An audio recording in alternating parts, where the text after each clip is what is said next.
सुप्रभात छात्रों। पिछले वीडियो में आपको मैंने सह अर्थात वह, अयम अर्थात यह, इयम अर्थात यह स्त्रीलिंग, इदम अर्थात नपुंसकलिंग, इन सभी शब्दों को ये कैसे बनते हैं और कैसे पढ़े जाते हैं ये मैंने बताया था। अब मैं आपको इस वीडियो में यह अर्थात इदम का शब्द रूप पढ़ना याद करना बताऊंगी। तो चलिए शुरू करते हैं।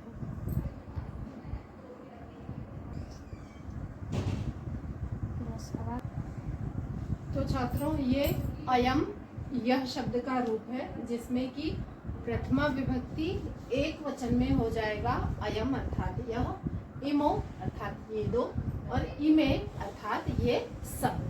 अब द्वितीय विभक्ति में, जैसा कि हम विभक्तियों में जानते हैं कि विभक्तियां हमारे कारक का कार्य करती हैं, तो यहाँ पे भी विभक्तियां कारक का ही कार्य करेंगी।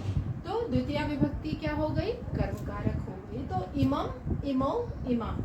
तृतीय विभक्ति अनेन, आभ्याम, एभिः। चतुर्थी विभक्ति अस्मै, आभ्याम, एभ्यः। पंचमी विभक्ति अस्मात्, आभ्याम, एभ्यः। षष्ठी विभक्ति अस्य, अनयोः, एषाम्। और सप्तमी विभक्ति अस्मिन्, अनयोः, एषु।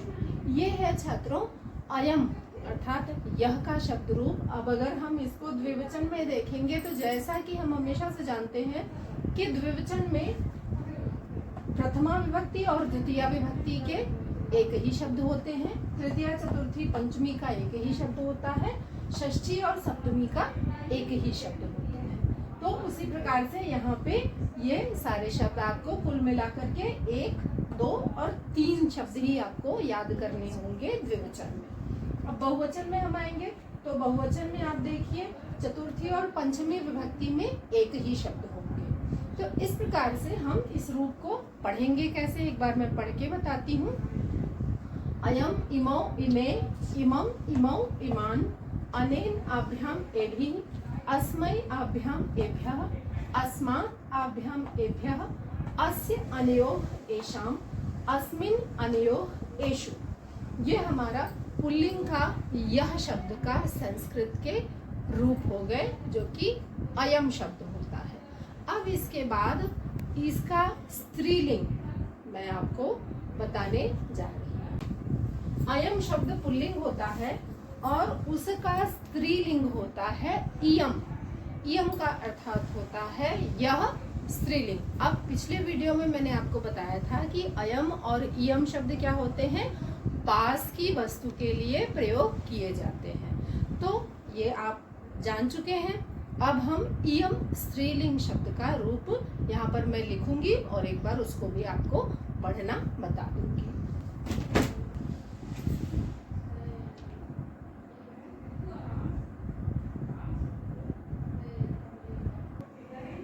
तो अब छात्रों हम इयम यह स्त्रीलिंग का रूप शुरू करते हैं। तो इयम की प्रथमा विभक्ति क्या हो जाएगी? इयम,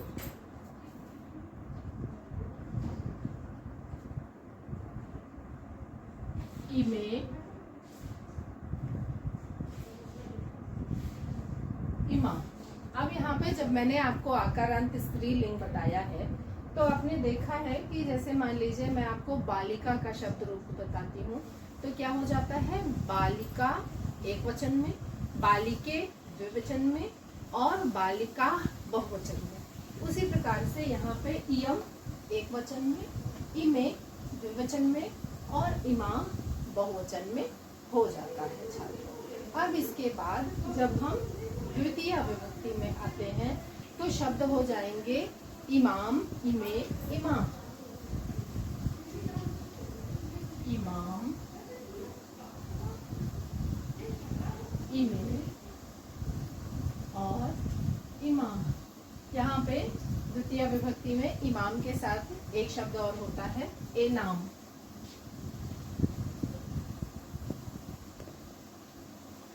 चाहे हम इमाम कहें या एनाम कहें, एक ही बात हो जाती है बच्चों।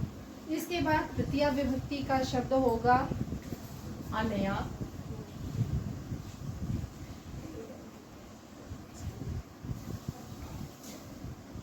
आभ्याम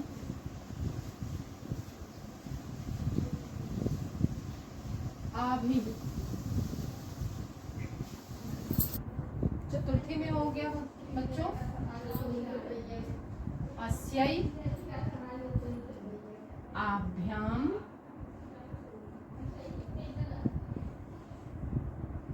आभ्य।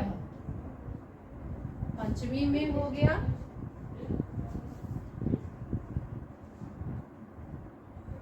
अस्मै आभ्याम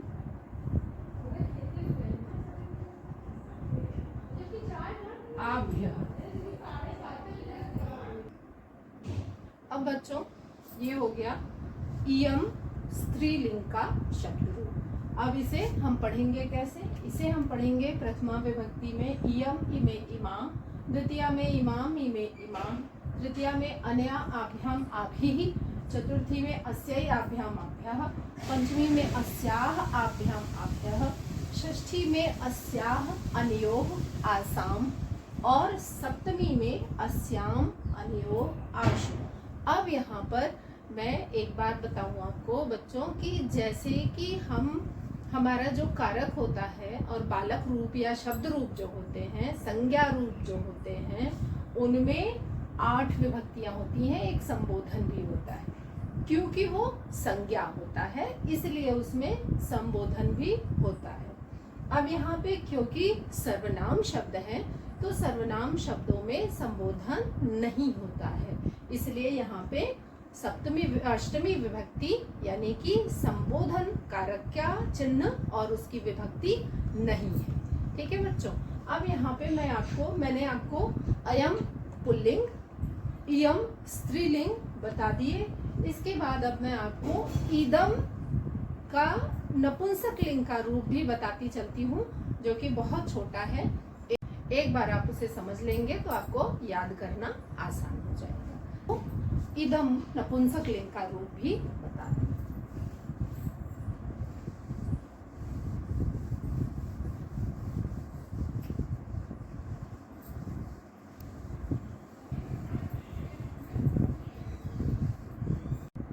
अब यहाँ पे आप देखेंगे बच्चों कि ये इदम नपुंसक लिंग का रूप है, लेकिन इस रूप में क्या करना है आपको? सिर्फ आपको 2 विभक्तियां याद करनी है।